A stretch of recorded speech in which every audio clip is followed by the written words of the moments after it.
Hayallerinize ilk adımınızı atın. 5.000 pound peşinat, %0 faiz, banka yok. 60 ay vade, %5 ekstra indirim ile Geçit Kale Olaya Kıbrıs'ta sizi ev sahibi yapıyoruz. Noyan'da 50 yıllık güven.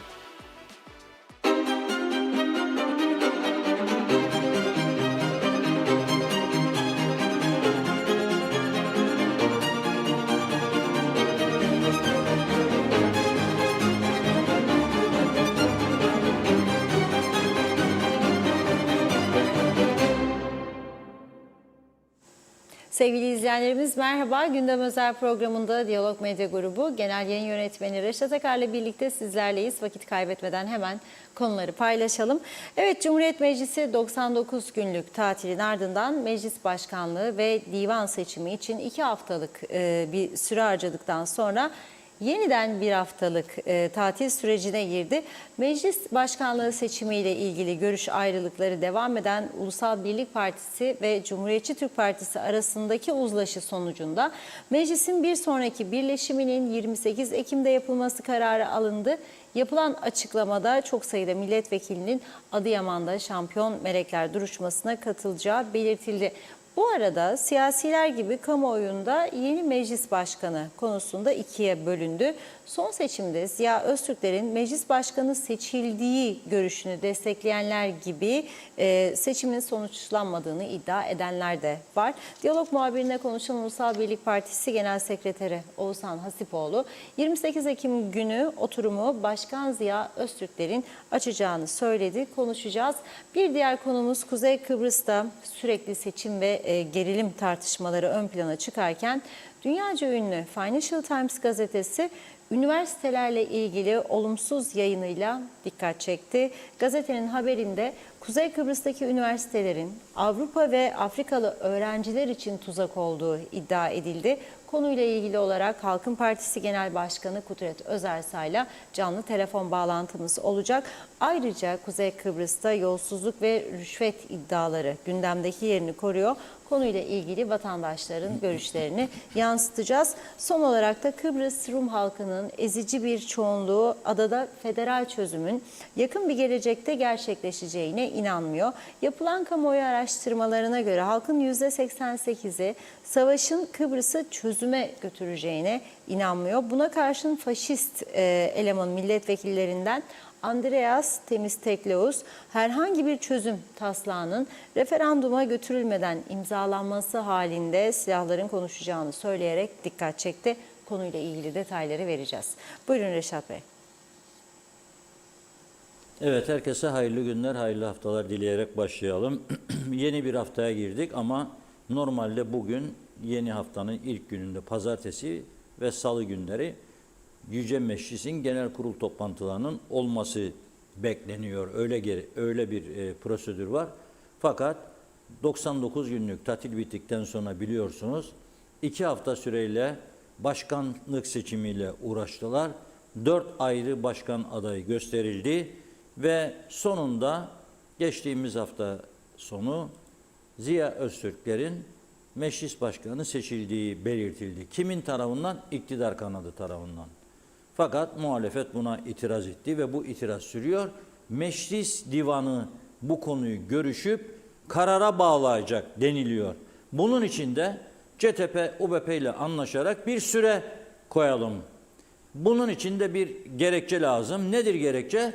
Şampiyon Melekler duruşması Adıyaman'da. Bugün hep birlikte oraya gitti. Güzel mi katılım? Yani bu davanın takipçisiyiz.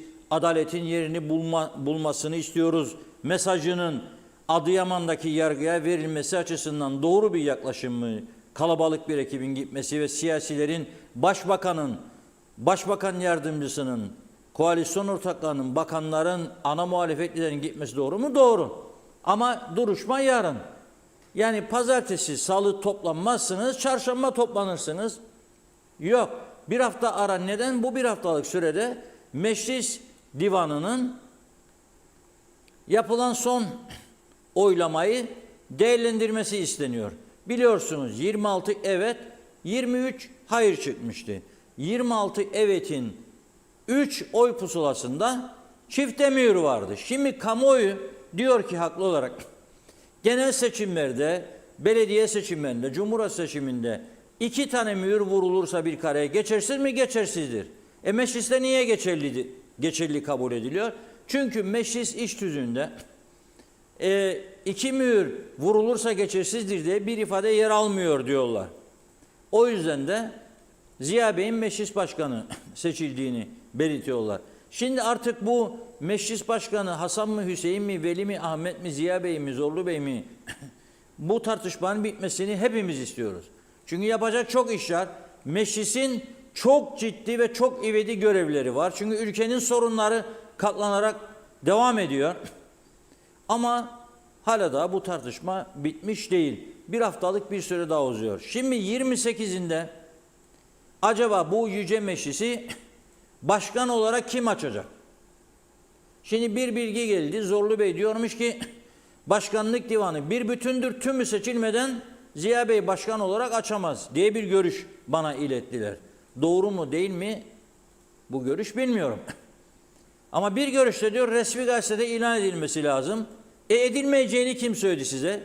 Bugün yarın bu akşamda ilan edilebilir, yarın akşamda. Resmi gazetede ilan etmek zor değil. Resmi gazete yayını hükümetin elinde. Talimat verilir, ilan ediniz derler, ederler. Hukukçuların görüşü, bazı hukukçulardan görüş aldığını söylüyor Ulusal Birlik Partisi kanadı ve Ziya Bey. O hukukçuların görüşüne göre aynı şahsa, aynı yani kabul tarafına vurulduğu için 2 mühür geçerli kabul edilir diyorlar. Ama dediğim gibi bir de kamuoyu vicdanı var. Kamuoyu farklı da değerlendiriyor bu konuyu. Diyor ki işte mesela genel seçim, cumhurbaşkanı seçimi 2 tane vurulduğuna geçersiz de burada nasıl olur? Bir de bu durum var. Şimdi diyeceksiniz ki ana muhalefet bu süreci uzattığında ne kazanır? Erken seçimi zorlamaya çalışır. İşte esas mesele budur. Şimdi bu bittikten sonra biterse eğer meclis başkanlığı tartışması, meclis başkan yardımcısı ve divan heyeti seçilecek. Ondan sonra çalışmalara başlayacak. Şimdi Oğuzhan Hasipoğlu, Ulusal Birlik Partisi'nin genel sekreteri, muhabirimize yaptığı açıklamada diyor ki meclis başkanlığı seçimi bizim açımızdan bitmiştir ve pazartesi günü Ziya Öztürkler'in başkanlığında meclis 28 Ekim günü oturumu başlatacaktır. Göreceğiz yani ama dediğim gibi 99 günlük tatil Yüce Meclis'in 2 hafta meclis başkanlığı seçimi tartışmaları ve şimdi 1 haftalık daha boş tatil. 1 haftadan sonra gene tartışmalı yeni bir süreç. Ondan sonra zaten Kasım Aralık bütçenin meclise gelmesi lazım. Bütçe Maliye Bakanı'nın sancılı olduğu söyleniyor. Her ne kadar 13'lerde hazır diye bir açıklama yapmışsa da neye güvenerek yaptı bunu bilmiyorum. Ve gerçekten var mı o para? Bir taraftan da 5 milyar açıktan söz ediliyor. Bu ciddi bir çelişki var ortada. Yani mali durumun ne olduğunu da bilmiyoruz. Peki bizi bu süreç erken seçime mi götürür? Götürürse ne olur? O da tartışma konusu. Yani insanlar zaten halkımız seçim usanmış durumda. Yani ne kadar çok seçim olacak? Ayrıca Kıbrıs meselesiyle ilgili gelişmeler de devam ediyor. Yani yemekli toplantı oldu bitti maşallah başka bir şey yok diye düşünmemiz mümkün değil. Çünkü bugün daha yeni açıklamalar var. Avrupa Birliği'nin müzakere sürecine bir temsilci ataması konusunda da uzlaşıya varıldığı iddiaları var. Bunu yazan Rum basını, bunu söyleyen Rum Meclis Başkanı ve Rum Yönetimi Başkanı. Dolayısıyla yani Kıbrıs meselesiyle ilgili gelişmelerin artacağı da öngörülüyor. İçteki sorunlar daha da ciddi boyutlarda. Trafik kazaları, yolsuzluklar, hırsızlıklar, üniversitelerin durumu, devlet kamudaki hizmetlerin durması birçok birimde, sağlık sorunları, yol, trafik, ölümlü kazalar, Yüce Meclisi bekleyen çok konu var. Aslında ciddi bir çalışma olsa 2-3 aylık süre içerisinde hepsini toparlarlar ama o da yok. Şimdi bugün bir açıklamada yeniden Doğuş Partisi'nden geldi. Genel Başkan Yardımcısı Turan Büyük Yılmaz diyor ki Biz diyor Ziya Öztürklerin başkanlığıyla bitmiştir bu iş diye kabul ediyoruz diyor.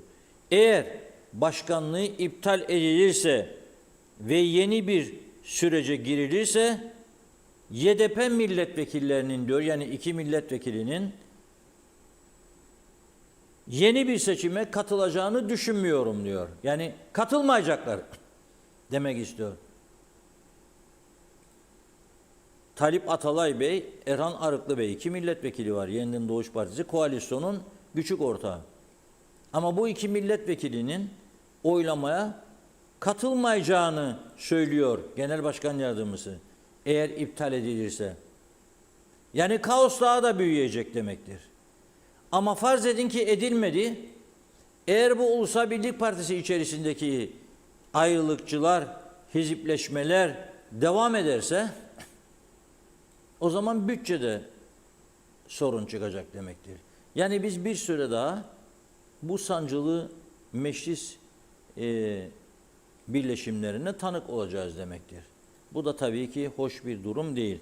Bunun bir an önce bitmesini ve ülkeye hizmet etmelerini bekliyoruz.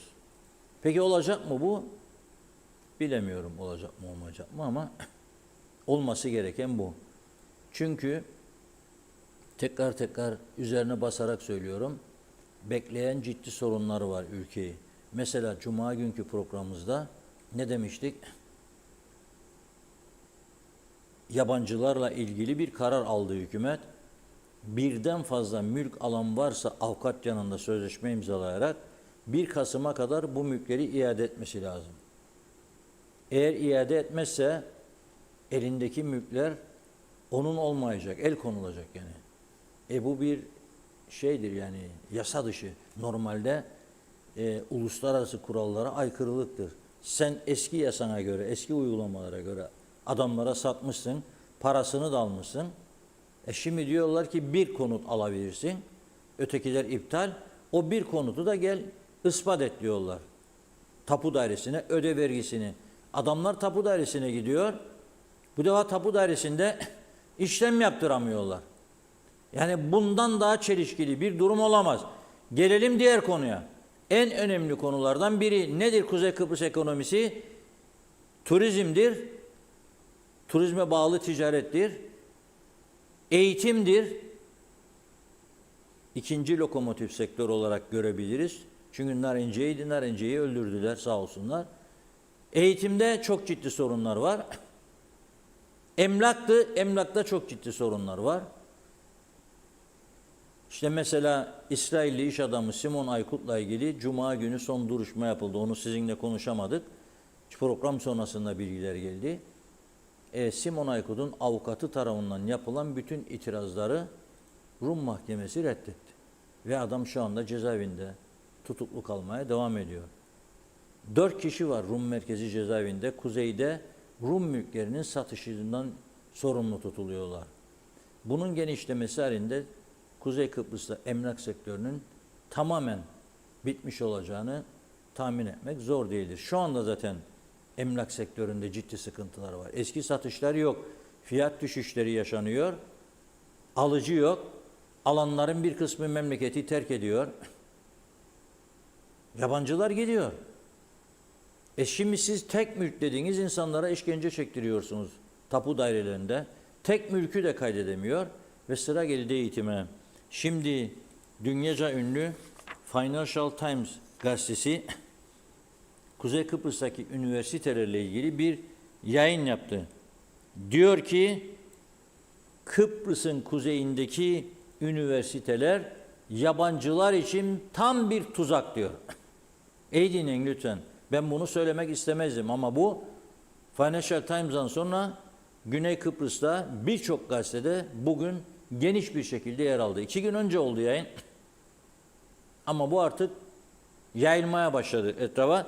Bizimkilerin de uyanması açısından söylüyorum. Çünkü yabancı buraya üniversite adı altında gelenlerin ezici bir çoğunluğu dışarıda başka iş yapıyor. Okulun yolunu bilmiyor. Buna bir çeki düzen vermediler bugüne kadar diye. Şimdi iyi üniversitelerde öteki ticaret üniversitelerinin yarattığı bu olumsuzlukların sıkıntısını yaşıyor ve yaşayacaklardır. Daha da artarak yaşayacaklar. Siz Kıbrıs gibi küçük bir yerde 30 tane, 32 tane üniversite izni veriyorsunuz. 22'si, 23'ü faal. Faal olanların çoğu kağıt üstünde görünen öğrencilerin %95'i, 90'ı, 85'i okulda değil. Okulun yolunu bilmiyorlar, hiç gitmemişler. Belirli bir miktar para veriyorlar. Okula kayıtmış gibi gösterilip sonra nerede? Ya uyuşturucu ticareti ya fuhuş sektörü. Ağırlıklı olarak. Ya da kaçak işçilik.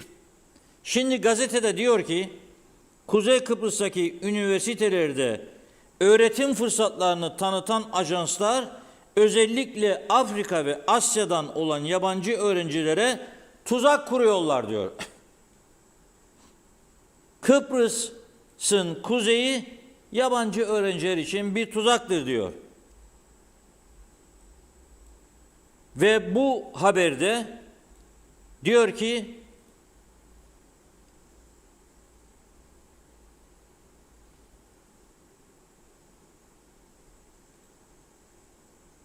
özellikle Afrika ve Asyalı öğrencileri fuhuş sektöründe kullanıyorlar. Ve bu şekilde de tanıtım reklamlarında mesaj veriliyor diyorlar. Ben tabii bunu görmedim ama haberin kapak fotoğrafı oradadır. Financial Times abonelik istiyor. Girip herkes okuyabilir abone olarak Financial Times gazetesini. Fakat Kuzey Kıbrıs'taki üniversiteler için açısından hiç de iç açıcı bir durum değil. Netice itibariyle baktığımızda Kuzey Kıbrıs'ın mevcut hali, yani Afrikalıların özellikle bu ülkedeki rolü açık ortadadır. Her gün mahkeme haberlerini takip edenler bilecek, her gün mahkeme haberlerini takip edenler bilecek, yakalanan uyuşturucudan yakalananların ezici bir çoğunluğu Afrikalı. Ağırlıklı olarak da Nijeryalı. Bu sektörü çok iyi biliyorlar. Alıyorlar, paketliyorlar, satıyorlar. Polis ya şüpheli hareketten dolayı tutukluyorsa ya da ihbar üzerine basıyorsa o zaman itiraf ediyorlar. Biz geçimimizi sağlamak için uyuşturucu satıyoruz. Kime satıyorlar bu uyuşturucu? Kime? Buranın insanlarına. Gençlik zehirleniyor. Bu sorun aslında sadece ülkeyi yöneten hükümetlerin değil, bu sorun aslında hepimizin. Tüm sivil toplum örgütlerinin. Özellikle öğretmenlerin, düşünün öğretmenler bir hademe için saatlerce grev yapıyorlar veya günlerce ama öğrenciler uyuşturucu bataklığına sürükleniyor. Bunun için hiçbir hareket yok. Onun için yapılan son kamuoyu araştırmasında sendikalara güven dibe vurmuştur aynı siyaset gibi. Bana bazen diyorlar sendikalara düşman. Ne düşman olacağım? Sendikalar o güveni veremedi ki. Veremediler. Hadi kardeşim bugün iş yoktur bir grevcik koyalım okullara. Tam tersi. Okullar eğitime muhtaç. Öğrenciler özellikle devlet okullarına giden öğrencilerin ezici bir çoğunluğu işsiz kalıyor. Ondan sonra girecek üniversite bulmakla zorlanıyor. Ve herhangi bir bölüme girip mezun olduktan sonra işsiz kalıyor. Yetenek yok, genel kültür yok, lisan hiç yok. Bana söylemeyin siz. Eğitim sektörü tarihinde bu kadar yerlerde sürünmedi ya. 63-74 diyorsunuz. Rum saldırılar. O dönemde çok daha iyiydi eğitim burada. 74-84 arası da çok daha iyiydi. Liseyi bitiren herkes çok iyi İngilizce konuşuyordu burada. Şimdi sözde yabancı dil eğitimi diyor üniversiteler. Üniversiteyi bitirenler merhaba demesini bilmiyor İngilizce. Nasıl olacak bu iş? Kendi kendimizi aldatıyoruz, kandırıyoruz. Kendi kendimizi. Ve dikkat ediyorum Eğitim Bakanlığı dut yemiş bülbül gibi bu konuda. Hiç sesini çıkarmıyor. Hiç ama. Hiç dünya yansa umurunda değil Eğitim Bakanlığı'nın. Bu kadar olur mu birader? Gerçekten çok kötü durumdadır bu ülke. Birçok üniversitenin üniversite olmadığını hepimiz biliyoruz. İşte Güzelyurt'taki üniversite Sağlık Toplum Bilimleri dedi. Çıkmadım ortaya. Diploma dağıdan direktörü şu anda cezaevinde. 600'den fazla kişiye sahte diploma verdik demedi mi ya bu adam? Ve buna rağmen herkes hala da ciddiyetsiz, sorumsuz, çekimser, aman bana bir şey olmasın. Şimdi Financial Times mi kötü oldu? Onu söyleyin bakalım. Financial Times şimdi kötü mü oldu? Soktuğumuz sendikayı üniversitelerin içine, özellikle devlet üniversitelerine. Ne oldu Doğu Akdeniz? Ne oldu Doğu Akdeniz'in durumu? Doğu Akdeniz bugün mali kriz içerisinde inliyor. Doğu Akdeniz bugün devlet katkısı olmasın ayakta durabilecek durumda değil. Neden? İstihdam patlaması da onun için. İstihdam patlaması yaptınız. Ondan dolayı. Sen eğitim kurumları içine sendikayı soktun, bitirdin bu işi demektir. Bitti. Tümü sonbahar yaprakları gibi dökülüyor arkadaş. İyi olanlar var tabii dediğim gibi. Yani eğitim adı altında bu ticareti yürütenler tabii elbette mutludur çok. Ama buna müdahale edilmesi gerektiğini yıllardır söylüyoruz. Bir devam mecburiyetini koymadı Eğitim Bakanlığı bunlara. Korkuyorlar. Çünkü bazı üniversiteler resmen bunları korkutuyor. Aldanma ha diyor, böyle dediği zaman hepsi geri adım atıyor. Eğer bunun tersi ise ispatlasınlar göreyim. Bu kadar zor mudur siz diyesiniz ki her ay bildirim yapacaksınız Eğitim Bakanlığı'na ve Muhaciret Müdürlüğü'ne. Zor mudur bu? Senin okulunda 700 tane öğrenci kayıtlıysa bu 700 öğrencinin yabancılarını, yani bunun 400'ü, 450'si, 500'ü yabancıysa isim listesini vererek devamlılık konularını bildirmek, sana eğer disiplinli, dürüst bir eğitim kurumuysan sen ne zarar verecek sana? Tam tersi senin itibarını yükseltir. Ama veremiyorsun çünkü hiçbiri gelmiyor okula ya da 5 tane 10 tanesi geliyor. 500'de 5 tane 10 tane geliyor, 490 gelmediği zaman veremiyorsun. Okula gelmemişler, sınıflarını bilmiyorlar, ders nedir bilmiyorlar. Onlar dışarıda başka işte, ya paketçilik yapıyor, ya fuhuş sektöründe, yahut da inşaatlarda, orada burada yollarda. Sen bunlara niye bir devamlılık listesi vermekten korkuyorsun Eğitim Bakanlığı'na ve İçişleri Muhaciret'e? Niye? Onu sen mecbur edeceksin. Eğer devletsen, devlet olduğunu iddia edersen ve eğer bu devletin de bir eğitim bakanlığı varsa, ki bana göre gereksizdir yani, eğitim müfettişliği yeterlidir. Bir eğitim müfettişi eğer adam gibi olursa, bir eğitim müfettişi 84'e kadar olan süreçte olduğu gibi eğitim burada cilet gibi olur. Ben açık söyleyeyim size. Bir eğitim müfettişi. Ne bakanlık ne bu kadar kadrolar, matrolar hiç gerek yok. Ve yeni bir de öğretim yılına girildi. Gene kontenjanlar belirlenmedi. Gene yarın bir bakacaksınız ki 200 tane hukukçu daha cübbeleri giyecekler. Siyah cübbe koridorlarda gidip gelecek. Hiçbir şey bilmiyorlar. Ya da çok az. Ya da çoğu başka iş yapacak. İşte 1200 tane baroya kayıtlı, 1300 tane görev yapan 900 kusur. Nerede bu 300-400 avukat? Nerede? İş yok. Çünkü bazı avukatlar, deneyimli avukatlar alıyor, deniyor, bakıyor, olmaz. Yani tesadüfen almış diplomayı. Ne olacak? Yığınla dişçilik mezunu var. Ne olacak? Bazıları YÖK'ün onaylamadığı üniversiteler. Türkiye'de gidip iş alamazlar. Yarın bir çözüm olsa bunlardan sen hangi yüzde iş isteyeceksin Avrupa Birliği'nden? YÖK tanımıyor, Türkiye kabul etmiyor. Ve bunu size beyan ettiği halde siz bu üniversitelerde bu bölümlerin eğitim vermeye devam etmesini kabul ediyorsunuz. Resmen suç işliyorsunuz. Resmen. Ve şimdi Financial Times gibi bir gazetede bu şekilde anılıyoruz. Daha önce de başka gazetelerde ne şekilde anıldık?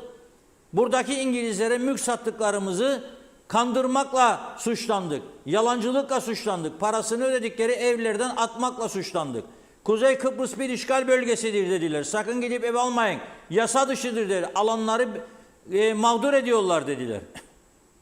Ta ki bu olaylar olsun bunu yazmadılar ama. Göz yumdular buradan mal almalarına İngilizlerin. Ama ne yaptık biz? 2 tane, 3 tane, 5 tane sahte müteahhide yol verdik Ve sahte müteahhitler sattılar memleketi bu şekilde. Rezil ettiler. Şimdi gene İngiliz gazeteleri devreye girdi Kıbrıs konusunda. Kıbrıs'ın kuzeyi ama Kıbrıs'ın kuzeyinin güzel tarafı yok yazsınlar. Kıbrıs'ın kuzeyini bu yasa dışılığını yazıyorlar. Başlık yabancılar için tuzak diyorlar. Financial Times gazetesi, ben hiç kızmıyorum. Gazetecilik yapıyorlar. Ben de gazeteciyim. Ben de gazeteciyim ve söylüyorum bunları. Bu yalan değil ki, bu bilinen bir gerçek. Ve bunun içerisi doldukça bu Afrikalılar, bir Afrikalı öğrenci sana 1500 dolar veriyor üniversite adı altındaki kuruma. Ama devlet bunun için ondan sonra milyonlar harcıyor. Neden bilir misiniz? Zehirlediği insanlar, piyasa sürdüğü uyuşturucu, sonra yakalandığı zaman cezaevinde yıllarca besleme, sonra uçak bileti kesip memleketine gönderme. Yani biri 1500 dolar alacak diye sen bu tarafta çok daha fazlasını, 10 kat, 20 kat fazlasını harcıyorsun bunlar için. Nasıl bir yönetim anlayışı bu? Kabul edilebilir bir durum değil. Gerçekten kabul edilebilir bir durum değil. Aç gözünü, oynat kulaklarını diye bir söz vardır. Bugüne kadar gözümüzü açmadığımız, kulaklarımızı oynatmadığımız için herkes bunun sıkıntısını yaşamaya başlamıştır. Daha ciddi sıkıntılar da kapının ardındadır. Ey ticaret odası, ey sanayi odası, ey işatlar, mişatlar diğerleri. Sözde ülkenin aydın kuruluşlarısınız, ekonomik kuruluşlarısınız. Ama bu ülke sizin de sessizliğiniz, tepkisizliğiniz, ilgisizliğiniz, cesaretsizliğiniz yüzünden gözünüzün önünde batıyor. Sonunda çantayı alıp kaçmak zorunda kalacaksınız siz de. Söylüyorum. Çantayı alıp terk etmek zorunda kalacaksınız. Sizin birikmiş paralarınız var, çocukları, toruncukları götürebileceksiniz. Da olmayanlar ne yapacak? Onların burada çekeceği sıkıntıların günahları sizin boynunuza yazılacak. Başka bir şey söylemek istemiyorum bu konuda. Bu mesaj size yeter de artar diye düşünüyorum. Buyurun kullanın. Mesajlarımıza başlayalım. Çok yoğun. Çok teşekkür ediyoruz. Evet, Şerife Turgay Derya, Veli Göztaşı, İzzet Ahmet, Hüseyin Noroğlu, Ergün Yahat iyi yayınlar demiş. Osman Rakibet, Erdal Yarkın, Fikret Gönlübol, Erol Topçu da İngiltere'den iyi yayınlar diliyor. Hatice Momin, Caner Asbaba, Şenol Tatlıcıoğlu, Kemal Osman Ceyhanlı, Serdar Cesurer, Zarif İnce hayırlı yayınlar dedi. Evet, Mustafa Özcan da iyi haftalar, iyi yayınlar. Ali Dereseven, kimse de vekillerimize tek laf etmesin. Çok uzun tatilden sonra gece gündüz mecliste çalışan vekiller çok yoruldu, çok yıprandı. Hak ettiler diyor tatili. Mustafa Deniz Gezen, silah mı kullanacaklar? Barbarlık şimdiye kadar kullandığınızda ne oldu? Öyle Amerika'ya, Fransa'ya, İngiltere'ye güvenirseniz demiş, sözüm sadece o söyleyene. Artık karşınızda fakir çaresiz Türkler yok. Aklınızı başınıza alın. Alper Ali Güllü, kolay gelsin güzel ülkem, ne günlerden geçiyor. Yine de ülkemizden umudumuzu kesmeyelim. Hasan Nihat Erduran, güven oylaması istendi mi hükümet için diye sormuş. Muhalefetin maksadı üzüm yemek değil sanırım. Ertay Kızıl, meclis işi diktatörlüğe soyunan UBP zihniyeti. Nazım Basmacı, haftaya yine olmaz, 29 Ekim yine bayram. Bizde bayram çok demiş, sene 11-12 ay bayram. Fevzi Mehmetçioğlu, bizim memlekette hiçbir şey olmaz. Mehmet Uluçaylı, yaşı geçmiş vekiller. Emekliliği nerede tatmayı bekliyorsunuz? Emekli olun, benim gibi torun sevin, sonra fırsat bulamayacaksınız söylemedi demeyin. Özkan Kan, ganimetler dağıtılırken cicim aylarıydı, şimdi daha kötü zamanlar demek istemiş. Hasan Nihat Erduran, güvenlik soruşturması sözleşmeyle anahtar verenler suç işlediler. Bunun onlara bir bedeli olmalı. Zeren Turalı, vallahi bu kadarına pes doğrusu. Rezil bir durum demiş. Hukuk KKTC hukuk devletidir derler demesine, ama burada ne hukuk, ne guguk, ne kural, ne yasa dinlerler. İşte yine çift mühürlü, kural dışı, geçersiz oy pusulası. Hükümet Kanada hala biz kazandık diyor. Bu ne katı vurdum duymaz görüştür. İnsan gerçekleri kabullenemiyor, sindiremiyor. Vallahi hükümetçilik oynuyorlar. İnsana bir yerde bunalma gelir. Celal Harun, zor şeydir insan olabilmek demiş. Dürüst, doğruluk, güzellik, iyilik, içtenlik, güven, merhamet, vicdan, alçak gönüllülük, tevazu ister. hoşgörü, en önemlisi de kendini bilmek, haddini bilmek ister. Mehmet Uluçaylı, meclis başkanı seçilse ne olacak, seçilmese ne olacak? Meclisin durumu belli, yapılacak işleri zaten yapmıyorlar. Haftada 2 gün meclise gitmekte hiçbir iş başarıya ulaşmıyor. Niye meclis tam gün çalışma yapmıyor? Celal Harun, ülkemizde sorma, sorgulama, okuma, araştırma, sadece itaat et. Bir ülkenin çöküşü için gerekli olan insan modeli. Çağatay Dolunay, ne halka hizmeti Reşat abi, ceplerine hizmet etmekten başka halt ettikleri yok demiş. Nazime Nalbant, Londra'dan herkese selamlar, iyi akşamlar. Evet, duyduklarımıza inanamayız. Geçen gün mecliste olaylar, seçim yaptılar. Kimi kazandı dedi, kimi bu seçimde olmadı diye söylediler. Yani öyle söylentiler dolaşıyor demek istemiş. Kaç gündür bir türlü doğru dürüst yapamadılar. Bence seçime gitsinler. Gençlerin de önünü açsınlar dedi. Mehmet Ali Özdemir, adalet olmayan milletin devleti olma, sözünden inşallah demiş. İSİAS davasında hak yerini bulur. Bu acılar bir nebze dindirilir. Tatlı sudan saygılarımla. Mehmet Uluçaylı, ülkede turistlere kiralanan araçlar yollarda ve çemberlerde dehşet saçıyor. Beraber çembere giriyoruz, sağa sola aynı dönüş yapıyor. Tabela ve yol gösterici levhalarda yazılar silik, okunmuyor. Güngör Köy, yeniden Doğuş Partisi yetkilileri susarsa iyi olur. Daha genel başkanları tek turda seçilmezse meclis başkanı biz oyunun partisi olmayacağız. Parti meclisinin verdiği yetkiye atfen ilk tur seçimden sonra hükümetten çekileceklerdi. Arıklı söyledi, ancak oyunun parçası oldular. Onun için sussunlar demiş. Biz daha kirazın ucuzladığını görmedik ve unutmadık. Elbette kimse hükümetin düşmesini istemez. Herkes hükümetten icraat bekler, ancak kendisinin hükümette olduğunu zannedenler vatandaşın feryadını duymuyor. Hasan Nihat Erduran, eğitim sendikaları değil, mevcut sendikacılar sorgulanmalı. Eskiden de sendikalarımız vardı. Sendikacılar yapıcıydı, yıkıcı değillerdi. Mehmet İnancı, ülkenin gidişatı iç açıcı değil. Özetlersek demiş, ülkenin başkanlık sistemine ihtiyacı var. Hasan Kebapçı, milletvekilleri meclise gitmediğinden çoğu zaman nisap sağlanamadığı için açılamıyor. Meclis başkanlığı Zorlu Töre tarafından gasp edildi. Yargı kurtardı, şimdi Ziya Öztürkler gasp etti diyorlar. Böyle bir yönetimde düzen nasıl olsun demiş. Ali Cevat, Reşat abi, bu saatten sonra hiçbir siyasetçiye güvenim kalmadı. Bu yapılan mühür olayından sonra gerçekten soğudum tüm siyasetçilerden. Mehmet İnancı, bu meclisteki insanlar tatile doymuyor, yazıklar olsun demiş. Cemal Gezener, meclis uzatmaları oynuyor, ne de olsa ne olmuş? Ay sonu kapıda. Aydın Erhu, Reşat Bey, Reşat Akar doğruyu söylüyor. Yorumlar bizde sık sık konuştuğumuz konular ama kimin umrunda? Ülkeyi yönetenler vurdum duymaz bir yapıya sahip demiş. Yücel Barbaros'u da okuyalım. Tüzükte yasada yazmazmış. Tüzükte meclise şortla girilmez de yazmaz diyor Yücel Bey. Teşekkür ediyoruz. Yine devam edeceğiz. Buyurun. Evet, tabii öyle bir duruma geldi ki sadece üniversiteyle ilgili bu tuzak muzak haberleri, yani yabancıları getiriyorlar, kimisi fuhuş sektörüne sürükleniyor, kimisi uyuşturucu ticareti yapıyor. Adamların işi bu, yani bu sektörde çok başarılı olduklarını herkes biliyor.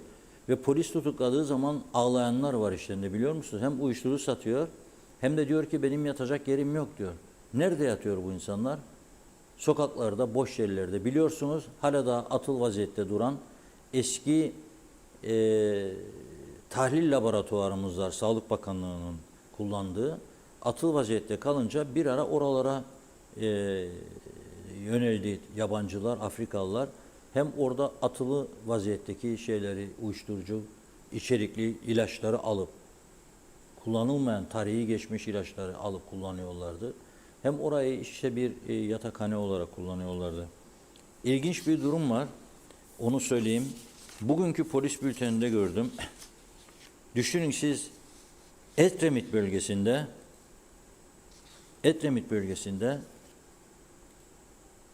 eviniz var sizin ve İngiltere'de yaşıyorsunuz. İngiltere'de yaşayan çok sayıda Kıbrıslı Türk'ün veyahut da ne bileyim ben bazı İngilizlerin Çatalköy'de, Belapais'te, Ozanköy'de, Alsancak'ta, Lapta'da, Karşıyaka'da ağırlıklı olarak evleri var. Alıyorlar bir ev, işte 2 ay, 3 ay burada kalıyorlar. 2 ay, 3 ay İngiltere gidiyorlar, geri geliyorlar falan. Kıbrıslı Türkler açısından ben biliyorum. Yani Orada yaşasalar da, işleri güçleri iyi olsa da gene özlem var. Çünkü ailesi Kıbrıs'ta, yakınları burada. Doğup büyüdüğü yer. Belki bir gün gene geri dönüş yaparız diyerek buradaki evlerini tutuyorlar. Ve bunu fark eden yabancılar gittikçe artıyor bu sayı. Gidip insanların evlerinin kapılarını kırıyorlar. Edremit'te olmuş. Kapısını kırıyor 2 tane yabancı ve giriyor, babasının eviymiş gibi orada yaşamaya başlıyor. Düşünün siz, evin gerçek sahibi yurt dışında, adamlar burada kapıyı kırıyor, giriyor içeriye ve evde yaşamaya başlıyor. Ve bu tabii aradan zaman geçtikten sonra birilerinin fark edip komşuların falan veya bir akrabanın bildirmesiyle ortaya çıkıyor ancak. Nasıl bir güven duygusu var burada? Şimdi İngiltere'den geldiniz, aldınız bir ev. 3 ay yaşadınız. Dediniz ki 1 ay gideyim, sağlık kontrolüm var. Ne bileyim başka bir şeyim var. İş takibim var. Oradan mülkler var, kira toplayıp geleceğim falan. Veya bir değişiklik, tatil. Gidiyor insanlar. Onlar evden hareket edip gidiyorlar. Gittikten 2 gün, 3 gün sonra başkaları kapıyı kırıp giriyor içeriye. Orada yaşamaya başlıyor. Evin malzemelerini kullanır. Evin tuvaletlerini, yataklarını kullanır. Yani öyle bir eve siz girmek ister misiniz? Ondan sonra yaşarsınız. İçi soğur insanın, değil mi? Pişmanlık olur. 1, 2, tapu dairesini gösterdim. Bulursa arkadaşlar, ben söylediğimi bulmaları lazım. O fotoğrafları yayınladık Cuma günü. İskele'deki rezil görüntüleri. Kan ağlıyor insanlar. Para verecekler çantada isterlinler. 30 bin, 40 bin tapu harcı. 20 bin, 70 bin. Gidiyorlar oraya fakat sıra gelmiyor. Bekliyorlar. Memur sayısı az, işlemler ağır yürüyor. Ya oraya hafta sonu olsun. İnsanlar bir seferberlik ilan eder. Cumartesi, pazar. Açın kapılar, insanlar gelsin, çalışsın rahat rahat. Randevu sistemine dönün. Hani E-Devlet'e dönecektiniz? Ben bunu son 5 senedir devamlı duyarım. Türkiye eski Cumhurbaşkanı Yardımcısı Sayın Fuat Oktay Bey defalarca söylemişti. Kıbrıs artık E-Devlet bizim gibi falan. Şimdi Cevdet Yılmaz Bey söylüyor. Ma E-Devlet yok. Burada işkence devlet. Resmen insanların parasını işkence çektirerek alıyorlar. Ve bir taraftan da bu açık. Kuzey Kıbrıs'ın adı artık neyle anılıyor bilir misiniz? Rüşvet ve yolsuzluklarla. Bir üniversite işte yargıdadır biliyorsunuz. Sahte diploma, sahte. Reçete skandalı henüz sonuçlanmış değil, polis içinden çıkamıyor. Milyonlarca reçete araştırıyor. Polisin başka işi gücü yok. Bir yığın kendimizin neden olduğu, yarattığımız sorun var bu ülkede. Kamuda işiniz oldu mu yürümüyor. Gümrükten mal çekeceksiniz, mesai bekleyeceksiniz. Mesai dışı saat bekleyeceksiniz. Hastaneye gidiyorsunuz, doktor size kliniği işaret ediyor. Bunlar duyuluyor tabii.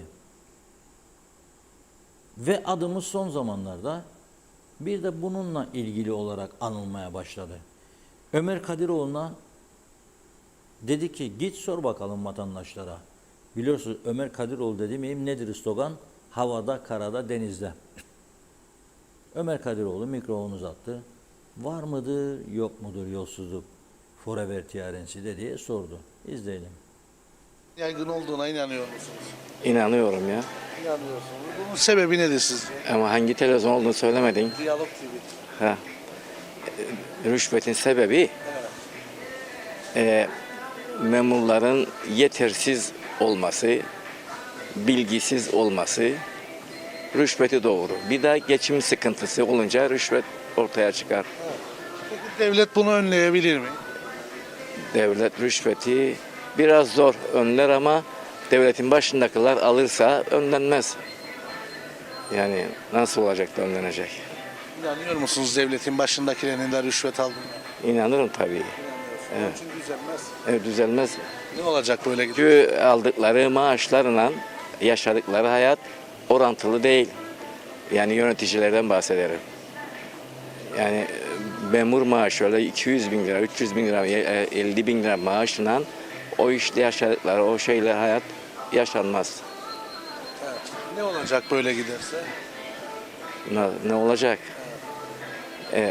Kokuşmuşluk aldı başını gider. Şey olur, asayiş bozulur. Asayiş bozulur.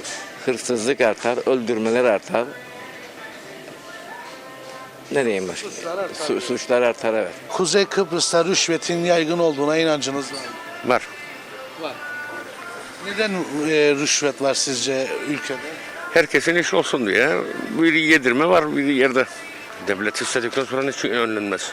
Nasıl önlenir? Meclis çalışsın. Yok 100 gün tatil.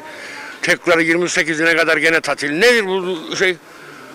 Otursunlar yasa çıkarsınlar. Kuzey Kıbrıs'ta rüşvetin yaygın olduğuna inanıyor musunuz? İnanırım. Sizce neden var rüşvet ülkede? Rüşvetsiz iş dönmez de onun için. Rüşvet olmadan iş dönmez. Peki, Alışkanlık oldu. evet. Peki devlet bu rüşvet durumunu önleyebilir mi? Cesur olursa önler. Nasıl mesela? Dik dururlarsa şimdikiler gibi değil. Ciddi hükümet yok. O yüzden oluyor. Oluyor. Kuzey Kıbrıs'ta rüşvetin yaygın olduğuna inanıyor musunuz? Evet. İnanıyor musunuz? Neden var sizce rüşvet? Düzensizlikten, yasaların yokluğundan, devletimize bağlı. Tedbir alırsa önleyebilir. Nasıl önlenebilir? Tedbir alarak. İnanıyor musunuz öyle bir şey olacağına? Pek değil. Yaygın mesleğimizdir. Neden böyle? Çünkü denetim yoktur burada. Efendime söyleyeyim korsan bir devlet olduğumuz için şu anda gösteriş odur. Yani devletin gerekliliğinin her şeyi bizde vardır. Tüm kurumları, yasaları, Avrupa'nın tüm yasaları var ama biz ayrı bir memleket olduğumuz için, tanınmamış olduğumuz için bizi burada kimse denetleyemez. Sadece kendi kendimizi denetlerik. Bizi denetleyenler de burada rüşvetin alasını alırlar. Onun için bu rüşvette de bu tanınmazlık vardır, devam edecek. O zaman bir tanınma olursa biter diyoruz. Tanınma olursa mutlaka biter çünkü Rum tarafını örnek alalım. Biz oradan koptuk geldik buraya mesela. 50 senedir kendimiz devlet kurduk. Devletimiz çok güzel. Bütün kurumlar sağımdır demin dediğim gibi ama bizi denetleyen yoktur diye, onu hissederik diye biz her türlü yolsuzluğu burada yaparız. Burası korsan bir yer oldu. Efendime söyleyeyim dıştan gelen yabancı insanlar var. Şu gelir buraya nice ekmek parasını kazanacak ya da okula gidecek. Okullar parayı kapıyor. Bunları yolladı yollara. Onlar da ne yapsın? İşsiz güçsüz kaldıkları için salarlar oraya buraya. Onların da işine gelir. Bizim Kıbrısları çalıştırmazlar galiba. Hep onları çalıştırırlar. Onun için rüşvet böyle devam ediyor. Şimdi bir çocuğunu işe koymak için bile bir özel kuruluşa lazım rüşvet veresinde yapasın işini. Yok ki devlete. Özel kuruluşa bile. İşini yapacaksın bir yerde rüşvet vereceksin. Duyardık eskiden bunları Türkiye'de başka yerlerde. Şimdi bizde de oldu aynısı. Rüşvet vermezsen hiçbir işin hiçbir dairede olmaz. Ya çok iyi bir tanıdığın olarak yardım edecek sana ya da rüşvet vereceksin. Bu böyledir. Başka türlü bu memlekette olmaz. Çünkü görün seçimleri gördün mecliste. Ne yaptılar? Ne bira seçim. Ve tehdidin en son o 3 milletvekili vereceğim dedi, ispatını da böyle yapacağım dedi. Çift mühürüyle göresiniz şu verdim dedi ve bir tane oy rastgele aldılar da oldular. Hep rüşvet döner her yerde. Yani ne diyeyim gayrı? Ben usandım gayrı bu memleketten, emekliyim. Yani emekliliğimi gayrı isterim başka memlekete kaçayım. Londra'ya bilmem nereye. Orada kardeşlerim var, akrabalarım var. Orada geçireyim emekliliğimi. Çünkü burada hastaneye giden ilaç yok, hastaneye giden yer yok. Randevu alamam, yolları taraf bozuk, arabaların ruhsatı 2,5 misli arttı ama yollar kötüye gider. Türkiye geldi 94'te bütün yollarımızı bize hep Amerikan asfaltı yaptı. O günden bu yana bir çakıl dökmezler, ongarsınlar. Her gün de zam yaparlar. Benzine de, ruhsata da, sigortaya da, efendime söyleyeyim bakkala, çakkala, markete denetim yok. Evet, zamlara karşı zam olacak ama denetim de olacak. Denetim yok. Rüşvet var işte, rüşvet. Sorsunlar bakayım bu meyhanelere, bu galerilere, bu marketlere kaç para vergi verirler? Senin ustan, diyalogdasın. Senin ustan her gece sorar. Baktım diyor bir Ferrari geçir diyor. Aldım diyor plakasını sordum diyor. Kimindir bu araba? Dediler falanındır. Bir baktım vergi listesine 1 milyar lira senede vermez. Ya o da memur ayda 10 milyar vergi verir. Sen 1 milyar senede vermen. Lüks villalar 500 bin sterlinlik, 100 bin sterlinlik arabalar ki o Ferrari'ler, o Lotus'lar, o Lamborghini'ler belki de 300 bin sterlindir. Yollar araba doldu. Gayrı park edecek yeri yoktu. Yollarda gidecek şey yok, kalmadı yol. Bir dükkan kiralayan önünü de kendinindir. Seni koydurmaz oracağı. Orası kendinin sıralar şeyleri, plastik şeyleri. Kimse park edemez. Yollarda gidemez. Ben terminalden buraya gelen ettim yarım saat. Ora büken araba. Bundan gidesin. Uzadasın biraz yolu. Belki bu yandan şeydir, tenihadır. Gene aynı trafik. Yani araba sürmenin zevki de kalmadı.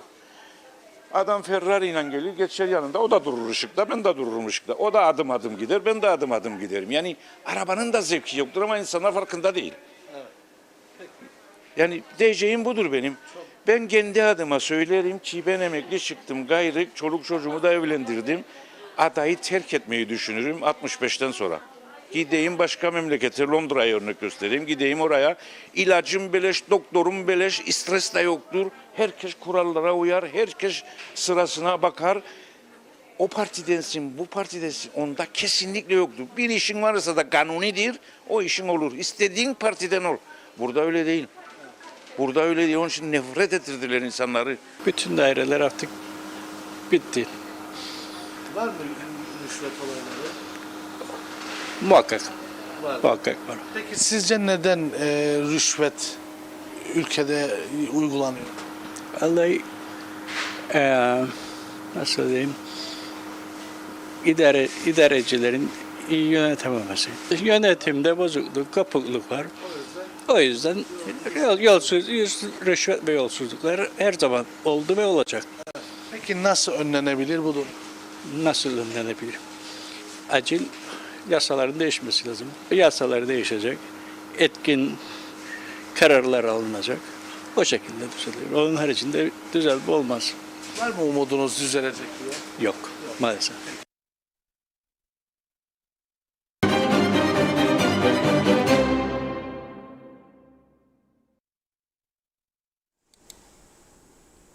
Evet, vatandaşlar gördüğünüz gibi hemen herkes ülkemizde rüşvetin ve yolsuzluğun yaygın olduğunu düşünüyor. Fazla mesai yazıyor. Müdürüm be diyor, yaz bana da diyor da ben de arabayı değiştim. Arabayı değişeceksin ama gelirine göre arabayı değiştireceksin. Sen gelirinin üzerinde masraf yaparak araba alırsan bunun taksitlerini ödeyemez duruma gelirsin. Ne yapacaksın? Hırsızlık, yolsuzluk, rüşvetle iş, sonu bu. Yani Kuzey Kıbrıs daha 5-6 sene önce ben çok iyi hatırlıyorum. Mesela Besim Tubuk Bey, Rahmi Turan ünlü gazeteci Kıbrıs'a geldiği zaman benim de müdürümdü Rahmi Bey. Günaydın Gazetesi'nde. Bizimle bir görüşme yapmıştı. Orada konuştuklarında Besim Bey dedi ki Kıbrıs'ın en iyi tarafı rüşvet yok dedi. Bakın daha bu 6-7 yıl önce oldu. Şimdi bugün ben soruyorum, vallahi o günden bugüne nasıl değişti diyor. Çok hızlıca değişti. İşte bu kıskançlık, daha lüks yaşam arzusu.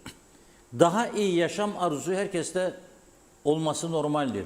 Çalışırsın, gayret edersin, daha yükselirsin, kendini geliştirirsin, güzel para kazanırsın, daha iyi bir yaşama kavuşursun. O tamam. Ama ver parayı da yapayım işini, o tamam değil. Öyle bir yükselme olmaz. Geçici bir şey olur. Ortaya çıktığı zaman da rezil olursun zaten. Hazır mı Kudret Bey? Evet, Kudret Bey hattımızda. Hoş geldiniz yayınımıza. Merhaba. Merhabalar, iyi yayınlar dilerim. Reşat Bey merhaba. Selamlar hocam, nasılsınız? Teşekkür ederim. Siz nasılsınız? İyidir vallahi. Sizin o uzun uzun yazılarınızı okumaktan gözlüğümün şeyi değişiyor vallahi. Derecesini değişecek. Orada görüş ayrılığımız var şimdi. Yok, yeniden bir göz doktoruna gitmeyi düşünüyorum. Estağfurullah. 0.25'ten 50'ye çıktı. 0.50. Şimdi 0.75 olmuştur diye düşünüyorum. Şimdi Haklısınız. Yani çok fazla ya, dünya genelinde aslında bu eğilim artıyor. Twitter falan onun için çok önemli oldu. İnsanlar bir cümle okuyup geçiyorlar. Artık başlıkları bile insanlar çok az okuyorlar ama biraz sığ bir tartışmadan ziyade daha derinlikli düşünmek ihtiyacı var. Yani mesela diyoruz ya, az önce de söylediniz. Neden işte bu kıskançlık, neden işte bu kötü yönetim, neden bu rüşvet vesaire. İşte bunlar hep giderek daha basit, daha kolay, daha bencilce, daha sığ düşüncelerden falan ortaya çıkan şeyler. Biraz derinlik kazandırmak lazım düşüncemize. Biraz tartışabilmek, biraz konuşabilmek lazım. Ama size katılıyorum. Yani öbür türlü olduğunda da insanlar pek okumuyor ve daha az duyulmuş, daha az bilinmiş oluyor görüşlerimiz maalesef. evet, doğrudur.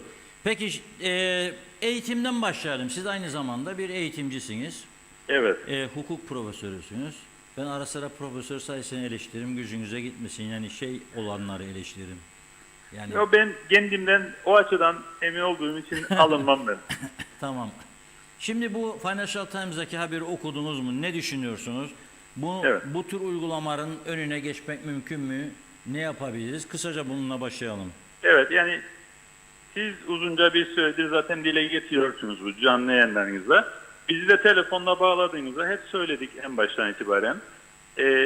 İhtiyacımız olan şey kalitedir. Nitelikli, yani niceliğin değil, sayının değil, niteliğin önemli olduğu bir vizyona geçmek zorundayız üniversitelerimizle ilgili olarak. Daha önce hem akademisyenlerin belli bazı sıfatlar alması ve kullanması, yani işte yardımcı doçent, profesör olmalarıyla ilgili olarak bir standart maalesef memlekette yoktur aslında. Bu açıdan YÖDAK'a çok büyük bir görev düşüyor ama henüz o açıdan bir standart yakalayabilmiş değiliz. Şu anlamda söylüyorum, bazı üniversitelerde bu sıfatları çok daha kolay bir yoldan almak mümkün ve bu da tabii bir kalitesizliği beraberinde getiriyor. İkincisi, üniversitelere alınan öğrencilerle ilgili olarak da bir standart ve genel belki bir sınav uygulaması artık kaçınılmaz. Çünkü bu hal ile ciddi bir istismar söz konusu oluyor. Sizler bir yeni örnek gündeme getirdiniz. Bizler özellikle Halkın Partisi olarak biz biliyorsunuz sahte diploma ve benzeri konuların hep üzerine gittik. Halen daha takibini yapıyoruz. Ama bir gerçek var.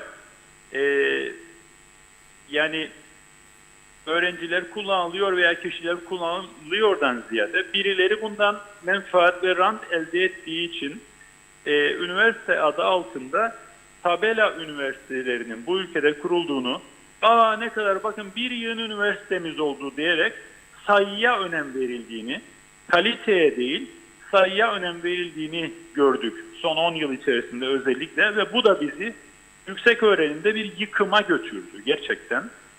İkincisi, öğrencilerin sayısı itibariyle de niteliğe değil sayıya önem verildi. Yani üniversite sayısı bir yandan, bir de öğrenci sayısı. Bu kadar öğrenci geldi, bu kadar öğrenci oldu. Halbuki o gelen ya da geldiği söylenen öğrencilerin bir kısmının yüksek öğrenim maksatlı olarak değil, başka maksatlarla ya daha güvenli bir yerde yaşamak maksadıyla, ya kara paraya aracılık etmek maksadıyla, ya kaçak yoldan burada çalışmak maksadıyla, ya da sınırın öbür tarafı Avrupa Birliği toprağı olduğu için oraya göç etmek veya sığınmak, mülteci olarak geçmek maksadıyla gelenler de oldu ve son dönemde özellikle üniversiteler ciddi şekilde denetlenmediği için bundan para ve rant elde etmeye çalışanlar bu insanlara bu açıdan aracılık ettiler. Hep bu örnekleri konuştuk. Bir yerde sahte diploma meselesi patlak verdiğinde bunun ne düzeyde olduğunu gördük. Dolayısıyla kolay olandır Reşat Bey. Vay işte bu Rumlar bizi işte garaladılar, işte bunun üzerine gittiler, bizi bilmem filan yere şikayet ettiler demek kolay olandır. Bu fırsatı Kıbrıs Rum tarafına burası kendi eliyle verdi. Yani bu ülkede standardı savunmayan, liyakatı savunmayan, bu ülkede kısa dönemde, kısa süre içerisinde kendi şahsi menfaatini düşünenler aslında bu fırsatı Rum tarafına verdiler. O yüzden çıkış yolu bu gerçekle yüzleşmekten geçer. Yani birinci noktası, evet bu ülkede üniversite gibi olmayan, üniversite gibi davranmayan tabela üniversiteleri vardır. Bunlara ciddi bir ayar çekmek gerekir. Parti olarak daha önce açıklamıştık. Bir kısmı gerekirse kapatılmalıdır. Bir kısmı da sıkı bir denetime tabi tutulmalıdır. Burada 2 tane devlet vakıf üniversitesi statüsünde olan Doğu Akdeniz Üniversitesi ile Lefke Avrupa Üniversitesi geçmişte kaliteli bir eğitim vererek ve bugün de nispeten her şeye rağmen kaliteli bir eğitim vererek aslında dünya genelinde sıralamalara girebileceğimizi, bu alanda öne çıkabileceğimizi, başarılı olabileceğimizi, hatta ambargoları da bu şekilde bu açıdan aşabileceğimizi kanıtlamış 2 tane örnektir. Dolayısıyla acil, radikal tedbirler alınması gerekir. Eğer biz bu konuyu bugün işte Rumlar bizi bu konuda da sıkıştırıyor, bu konuda da üzerimize geliyor, ekonomimizi baltalıyor gibi okursak sadece aslında yine olayın özünü görmekten kaçmış oluruz, basite kaçmış oluruz. Evet, buradaki üniversitelerin bir kısmı sadece devlet üniversiteleri değil, bazı özel üniversitelerimizde iyi bir performans tutturmuştur. Kalite açısından da ve uluslararası, o makalede yazanın aksine söylüyorum bunu. Uluslararası akreditasyon konusunda da son derece başarılı olmuşlardır. Onun için dünya sıralamalarına giren üniversitelerimiz var. Ama diğerlerinin, yani tabela üniversitelerinin bugüne kadar yaptıkları ve ettiklerinden dolayı ki bizim medyamıza da yansımıştır, bizim mahkemelerimize de yansımıştır. Yoktur böyle bir şey diyebilir miyiz Allah aşkına? Diyemeyiz. O yüzden bunlar konusunda tedbir almazsak bütün sistemi körleyecekler maalesef ve itibar itibariyle uluslararası alandaki üniversitelerimizin itibarına da zarar verebilecek bir noktaya doğru gidecek demiştik zaten. İşte bu mesela böyle bir makale oraya doğru gittiğinin göstergesidir. Acil tedbir alınması ve öyle yumuşak tedbirler değil Reşat Bey. Bir kısmının kapatılması, bir kısmının da sıkı denetim altına alınması şarttır.